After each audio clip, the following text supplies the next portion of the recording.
আসসালামু আলাইকুম। মাইক্রোসফট ওয়ার্ডের অসাধারণ একটি টিপস নিয়ে হাজির হয়েছি। আমরা আজকে আপনাদের দেখাবো ভার্টিক্যাল সিলেকশন। কিভাবে ভার্টিক্যাল সিলেকশনটা করব আমরা আজকে আপনাদেরকে দেখাবো। ভার্টিক্যাল সিলেকশনটা আপনারা অনেকে হয়তো জানেন না। দারুণ একটি অসাধারণ টিপস।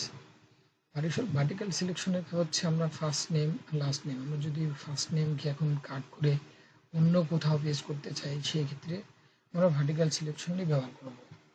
আসুন তাহলে দেখুন। তার জন্য আমরা ভার্টিক্যাল সিলেকশন ব্যবহার করি। কিবোর্ড থেকে ওয়াল কি বেস করে যতগুলো ফার্স্ট নেম আছে আমরা ততগুলো আমরাকে মুলুক করলাম। তারপরে কিবোর্ড থেকে কন্ট্রোল এক্স, এখন ফার্স্ট নেম চলে গেল। এখন আমরা যদি মনে করি ফার্স্ট নেমের পরের নতুন পেজে আমরা অ্যাড করব, তারপরে কিবোর্ড থেকে কন্ট্রোল ভি, দেখুন ফার্স্ট নেমগুলো এখানে এখন কত সুন্দরভাবে চলে আসছে।